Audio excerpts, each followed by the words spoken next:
మనం last 3 days నుంచి వింటున్నాం సైక్లోన్ ఎఫెక్ట్ చాలా ఎక్కువుంటది. అది ఇది అని జెప్పేసి మనం వింటున్నాం. అండ్ చాలామంది అది గూడా పట్టించుకోలేదు. ఏం లేదు నార్మల్‌గానే ఉంది క్లైమేట్ అన్నట్టుగా.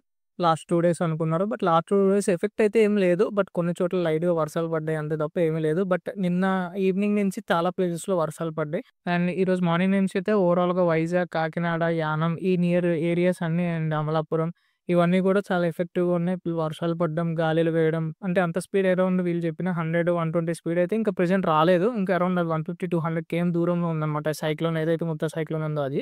సో, అది మన ఈవినింగ్ టు నైట్ వరకు మన కాకినాడ దగ్గరలోకి రావచ్చు. ఫస్ట్ ఆఫ్ ఆల్ తునికి, కాకినాడకి మధ్యలో నుంచి ట్రావెల్ అయ్యి అక్కడ క్రాస్ అవుతదనన్నారు. బట్ ఇప్పుడు డైరెక్షన్ కొంచెం చేంజ్ అయినట్టు కనబడుతుంది. అంటే గవర్నమెంట్ ఆఫీషియల్స్ చెప్పారు. సో, కాకినాడ, యానం, అమలాపురం ఈ మధ్యలో నుంచి క్రాస్ అయ్యే ఛాన్సెస్ ఎక్కువగా ఉన్నాయంట.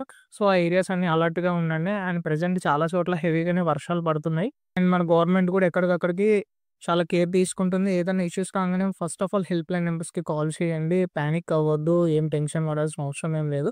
బట్ కొంచెం జాగ్రత్తలో ఉండాలి. ఎందుకంటే ఒకేసారి వర్షాలు పడితే వరదలొచ్చే ఛాన్సెస్ ఉన్నాయి. అండ్ కరెంట్ పోల్స్ దగ్గర గట్టా ఎవరు నుంచోకండి. ఆ చెట్ల దగ్గర గట్టా ఎవరు నుంచోకండి. అండ్ కార్లు, బైకులు కూడా రోడ్ల మీద పెట్టేయకండి. కొంచెం ఇంట్లో పార్కింగ్ స్పేస్ ఉంటే గనుక లోపల పెట్టుకోండి. లేదంటే మళ్ళీ ఫ్లోటింగ్‌కి గట్టా పోవచ్చు. అంటే ఆ ఛాన్సెస్ అంతవరకు పడతాయి అంటున్నారు. మరి చూడాలి. బట్ ఉన్న సిట్యుయేషన్స్ బట్టి చూస్తే అన్ని చోట్ల వర్షాలయితే గట్టిగానే పడుతున్నాయి. అండ్ ఎవరు ఈ టైంలో ట్రావెల్ చేయకండి. అంటే ఈరోజు ఈవినింగ్ నుంచి అరౌండ్ రేపు నైట్ వరకు మీరు ట్రావెల్ చేయకుండా ఉంటే మంచిది. ఎందుకంటే ఏ టైంలో ఎక్కడ సిట్యుయేషన్ మారుతదో తెలీదు.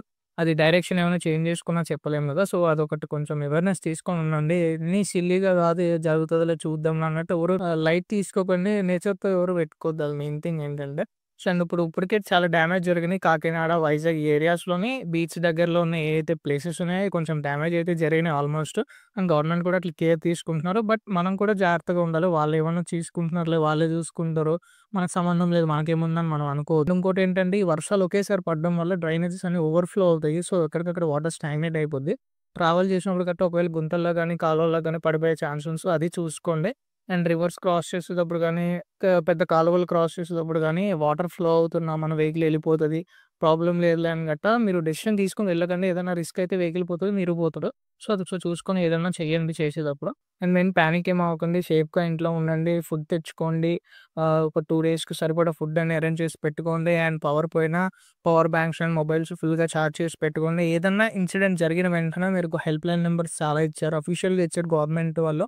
సో, ఆ నంబర్స్‌కి కాల్ చేయండి. ఈ యొక్క 2 డేస్ మీరు కొంచెం జాగ్రత్తగా ఉంటే మొత్తం సేఫ్ అండ్ స్కూల్స్ కూడా అన్ని చోట్ల సెలవులిచ్చారు. పిల్లల్ని గట్టా కూడా బయటకి పంపించకండి. సో, ఈ 2 డేస్ జాగ్రత్తగా ఉండండి. Okay friends. ఈ వీడియో నచ్చినట్లయితే లైక్ చేయండి, షేర్ చేయండి, సబ్స్క్రైబ్ చేయండి. Thank you friends. బాయ్.